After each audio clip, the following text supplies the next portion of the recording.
खासदार निलेश लंके यांनी राधाकृष्ण विखे पाटील यांची मुलगी आणि जाव्यावर जमीन घोटाळ्याचा आरोप केलाय।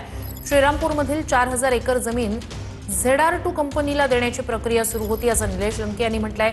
विखेंचे जावई अजित ढोकणे त्या कंपनीचे संचालक होते असंही निलेश लंके यांनी म्हटलंय।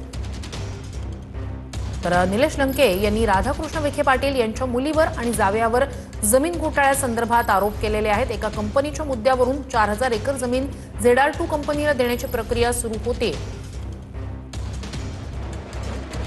असा आरोप त्यांनी केलाय।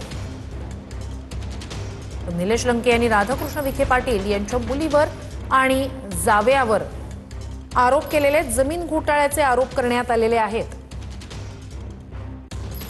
तर ZR2 कंपनीला 4000 एकर जमीन देण्याची प्रक्रिया सुरू होती असं त्यांनी म्हटलेलं आहे आणि याच मुद्द्यावरून जमीन घोटाळ्याचा आरोप निलेश लंके यांनी केलाय।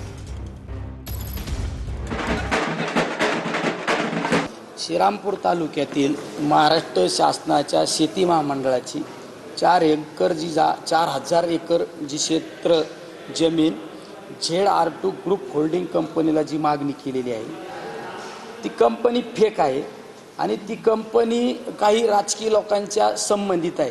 काही राजकीय लोकांच्या संबंधित म्हणजे नामदार राधाकृष्ण विखे पाटील यांच्या संबंधित काही व्यक्तींचा त्यामध्ये सहभाग आहे।